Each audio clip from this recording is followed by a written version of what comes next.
Social media ഇൻഫ്ലുവൻസറായ Jasmin Jaffar reels ചിത്രീകരണത്തിനിടെ കാൽ കഴുകിയ ഗുരുവായൂർ ക്ഷേത്രക്കുളത്തിൽ പുണ്യാഹം. ക്ഷേത്രത്തിൽ 6 ദിവസത്തെ പൂജകളും ശീവേലിയും ആവർത്തിക്കും. നാളെ രാവിലെ മുതൽ 18 പൂജകളും 18 ശീവേലിയും വീണ്ടും നടത്തും.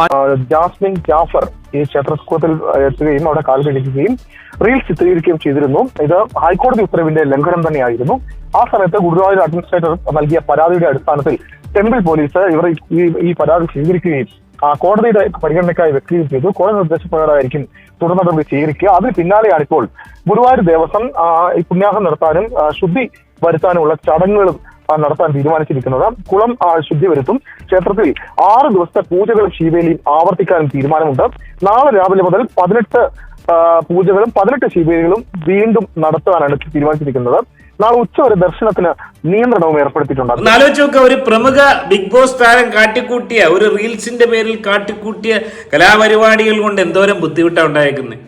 ചുരുക്കം പറഞ്ഞു കഴിഞ്ഞാൽ ഗുരുവായൂർ അമ്പലമായതുകൊണ്ട് നാളെ ഏതാണ്ട് ഒരു 10 ലക്ഷം രൂപയുടെ ചെലവോടുണ്ട്. ഇത്രയും പോറ്റിമാർക്ക് പൈസ കൊടുക്കണം, പൂജാദ്രവ്യങ്ങൾ, പൂജാ സാധനങ്ങൾ, പുണ്യാസം, പിന്നെന്താ ഈ ശീവേലി, 10-18 ശീവേലി, എനിക്കറിയത്തില്ല, ഒരുപാട് സാധനങ്ങൾ വേണ്ടി വരും, നല്ല ചെലവ് വേണ്ടി വരും. അതിനെല്ലാം കാരണക്കാരി ഒരേ ഒരാളാണ്, പ്രമുഖ ബിഗ് ബോസ് താരമായ ജാസ്മിൻ ജാഫർ. ജാസ്മിൻ ജാഫറെ നമുക്കറിയാം, കഴിഞ്ഞ ബിഗ് ബോസിൽ ഇതേ സമയത്ത് വൈറലായി നിന്ന, സോഷ്യൽ മീഡിയ നിറഞ്ഞു നിന്നൊരു താരമായിരുന്നു. ഈ സീസൺ ബിഗ് ബോസ് നടക്കുമ്പോൾ തന്നെ ആ ഒരു വ്യക്തി വീണ്ടും വൈറലായിരിക്കുകയാണ്. അതായത് ഇവിടെ പുണ്യാകം തളിക്കുന്നത് ആ ഒരു അമ്പലത്തിന്റെ കീഴ്വഴക്കം അനുസരിച്ച് അഹിന്ദുക്കൾ അവിടെ പ്രവേശിച്ചു. അത് മാത്രമല്ല അശുദ്ധിയോടുകൂടി പ്രവേശിച്ചു. എനിക്ക് തോന്നുന്നത് പീരീഡ്സ് ആയിരിക്കുന്ന സമയത്താണ് ഈ ഒരു കടുങ്കൈ ചെയ്തത്. അത് തിരിച്ചറിയാനുള്ള ബോധമൊന്നും ഈ പെൺകുട്ടിക്കായിട്ടില്ല. ലോകം കണ്ട, ലോകത്തെ എല്ലാ കാര്യങ്ങളും തനിക്ക് പറഞ്ഞ് മനസ്സിലാക്കി കൊടുക്കുന്ന കപ്രി എന്ന് പറയുന്ന ഒരു ആത്മമിത്രം. ഓനിത് അറിഞ്ഞില്ലായിരുന്നു, ഓനോട് ഈ വിഷയം ഡിസ്കസ് ചെയ്തില്ലായിരുന്നു. ഓനിത് അറിഞ്ഞിരുന്നെങ്കിൽ ഒരിക്കലും ഓനിതിന് സമ്മതിക്കത്തില്ലായിരുന്നു. ഓനെ ഗുരുവായൂരേക്ക് കൊണ്ടുവന്നില്ല. ഓനോടൊക്കെ വന്നായിരുന്നെങ്കിൽ, ഈ കുളത്തിൽ ഇറങ്ങിയായിരുന്നെങ്കിൽ ഒരു ദിവസമല്ല, മിനിമം ഒരു 6 മാസം അല്ലെങ്കിൽ 1 വർഷമെങ്കിലും കണ്ടിന്യൂസ് ശുദ്ധി കലശം നടത്തേണ്ട ഒരു അവസ്ഥയിലേക്ക് കാര്യങ്ങൾ പോയനെ. കഴിഞ്ഞ തവണത്തെ ബിഗ് ബോസ് ഹൗസ് പൂർണ്ണമായി കത്തിച്ചു കളഞ്ഞെന്നാണ് പറയുന്നത് ഓനെ കാരണം. ഈ ഒരു വിഷയം വിവാദമായപ്പോൾ അതിനെ തുടർന്ന് ചെറിയൊരു മാപ്പൊക്കെ പറഞ്ഞിരുന്നു. മാപ്പ് പറഞ്ഞതിന് ശേഷം താൻ അറിവില്ലായ്മയോടുകൂടി ചെയ്തതാണെന്നാണ് പറയുന്നത്. ഇതൊന്നും അറിയത്തില്ല, കൊച്ചുകുട്ടിയല്ലേ, 10-17 വയസ്സല്ലോ ആയിട്ടുള്ളൂ, ഒന്നും അറിയത്തില്ല. റഷ്യയിലും ഉസ്ബെക്കിസ്ഥാനിലും മൊറോക്കയിലും ഒക്കെ ഇങ്ങനെ കറങ്ങാൻ പോകുന്നതിന്റെ ഇടയിൽ ഇതൊക്കെ അറിയാൻ എവിടുന്നാണ് സമയം അല്ലേ? ഒരു പരിധിവരെ ജാസ്മിൻ ജാഫർ എന്ന് പറയുന്ന ഈ ഒരു ഇൻഫ്ലുവൻസറെ ഞാൻ കുറ്റം പറയാൻ ആഗ്രഹിക്കുന്നില്ല. ഒരുപക്ഷെ സാഹചര്യം തന്നെയാണ് ഈ ഒരു കുട്ടിയെ കൊണ്ട് ഈ ഒരു തെറ്റ് ചെയ്യാൻ പ്രേരിപ്പിച്ചത്. ജാസ്മിൻ ജാഫർ എന്ന് പറയുന്ന ഈ ഒരു വ്യക്തി പണ്ട് എങ്ങനെയായിരുന്നു? വരട്ടെ ആ ഒരു വീഡിയോ. ജാസ്മിന്റെ ഒരു കാര്യം എന്ന് പറയുമ്പോൾ ജാസ്മിന്റെ വീട് ഇപ്പോഴും സ്ട്രിക്റ്റ് ആണ്. അപ്പൊ എനിക്ക് നന്നായിട്ട് അറിയാം. അവള് എത്രയും എന്റെ ഫ്രണ്ട്, അവളെ വീട്ടിൽ അങ്ങനെ ഒറ്റയ്ക്കൊന്നും പുറത്തേക്ക് വിടത്തില്ല. അവൾ ആകെ ലൈഫിൽ പുറത്തേക്കൊന്നും വന്നിട്ടുണ്ട്. ആദ്യമായിട്ടാണ് ഞാൻ ഒറ്റയ്ക്ക് ഫ്രണ്ട്സിന്റെ കൂടെ. ഞാൻ ഫാമിലി അല്ലാണ്ട് ഒറ്റയ്ക്ക് എവിടെയും പോകാത്ത ഒരാളാണ്. ഞാൻ റൂമിൽ മാത്രം ഇരിക്കുന്ന ഒരാളാണ്. എനിക്ക് പുറത്ത് ഫ്രണ്ട്ഷിപ്പ് എന്താണ്, അല്ലെങ്കിൽ ഫ്രണ്ട്സിന്റെ കൂടെ പോയാലുള്ള സന്തോഷം എനിക്ക് ഒന്നും അറിയില്ല. ഒരു കമന്റ് ഞാൻ പറയാം. അപ്പൊ നമ്മളെ കൂടെ ഇപ്പൊ ലാസ്റ്റ് നമ്മൾ ഫ്രണ്ട്സിന്റെ കൂടെ ഒന്ന് വന്നിരിക്കുന്നത്, ട്രിപ്പിന് വന്നിരിക്കുന്നത്. അപ്പൊ ഈ കമന്റ് ബോക്സിൽ ഇങ്ങനെ നമ്മൾ ഷോർട്സ് ഒക്കെ ഇടുമ്പോ വരും, ഓ ജാസ്മിനെ എവിടെയും വിടാത്ത ആൾ ഇപ്പൊ കണ്ടില്ലേ, അവൾ പറഞ്ഞത് അവളെ ഫുൾ ഉഡായിപ്പ. പക്ഷെ എനിക്കറിയാം അവളുടെ വീട്ടിൽ നിന്ന് എത്ര കോള് വരുന്നുണ്ട്, അവളുടെ ഉമ്മാടി ഉപ്പ, അവൾ എത്രത്തോളം അതിന്ന്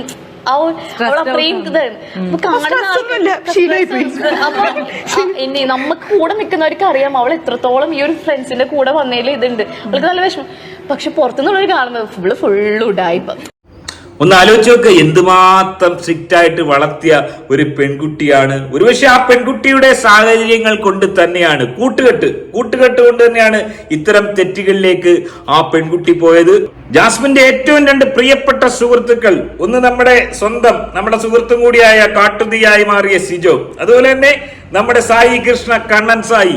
ഇവര് രണ്ടും എന്തായാലും പ്രതികരിച്ചു കാണും. അവര് മുഖം നോക്കാതെ പ്രതികരിച്ചു കാണും, തർക്കമില്ലാത്ത കാര്യമാണ്. സുഹൃബന്ധം വേറെ, ഉറപ്പായി അവർ പ്രതികരിച്ചു കാണും. എന്തായിരിക്കാം പ്രതികരിച്ചത്? കാട്ടുതീയുടെ പ്രതികരണം എന്തായിരുന്നു? വരട്ടെ.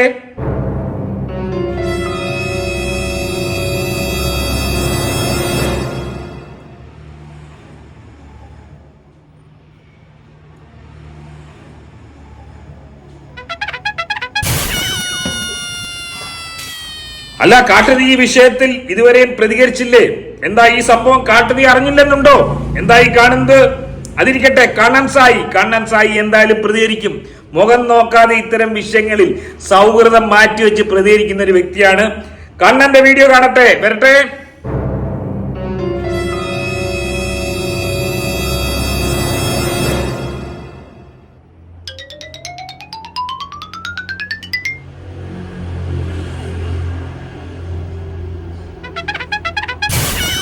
അല്ല, കണ്ണനും ഈ വിഷയത്തിൽ പ്രതികരിച്ചില്ലേ? എന്താണ് കണ്ണന് സംഭവിച്ചത്? എനിക്ക് ഒട്ടുമേ മനസ്സിലാവുന്നില്ല. അറിയാൻ മേലായിട്ട് ചോദിക്കുകയാണ്, കണ്ണന്റെ കണ്ണിന് എന്തെങ്കിലും പറ്റിയിട്ടുണ്ടോ? എന്താ കണ്ണ ഈ വിഷയത്തിൽ പ്രതികരിക്കാതിരുന്നത്? ഒന്നാലോചിച്ച കണ്ണന്റെയും കൂടെ സ്ഥലമല്ലേ ഈ ഗുരുവായൂർ. കണ്ണൻ സായി എന്നറിയപ്പെടുന്ന താങ്കൾ ഒരു ഗുരുവായൂരപ്പൻ ഭക്തൻ കൂടിയല്ലേ? താങ്കളെങ്കിലും ഒന്ന് പ്രതികരിക്കണമായിരുന്നു. അപ്പൊ ഇതിൽ നിന്നെല്ലാം മനസ്സിലാക്കാൻ കഴിയുന്നത് ജാസ്മിൻ ജാഫർ എന്ന് പറയുന്ന ഈ കലാകാരിക്ക് നല്ല ഒരു സുഹൃത്ത് വലയം തന്നെയുണ്ട്. അതുകൊണ്ടാണ് ഇതുപോലൊരു വലിയ അബദ്ധം കാണിച്ചത്. എനിവേ, എല്ലാവർക്കും കൺഗ്രാജുലേഷൻസ്. ഈ വിഷയത്തിൽ നിങ്ങളുടെ അഭിപ്രായം കമന്റായി രേഖപ്പെടുത്തുക. ആദ്യമായി വീഡിയോ കാണുന്നവർ തീർച്ചയായും വീഡിയോ ഒന്ന് ലൈക്ക് ചെയ്ത് ചാനൽ ഒന്ന് സബ്സ്ക്രൈബ് ചെയ്ത് കാണുക. മറ്റൊരു വീഡിയോ ആയിട്ട് കാണാം. ബൈ.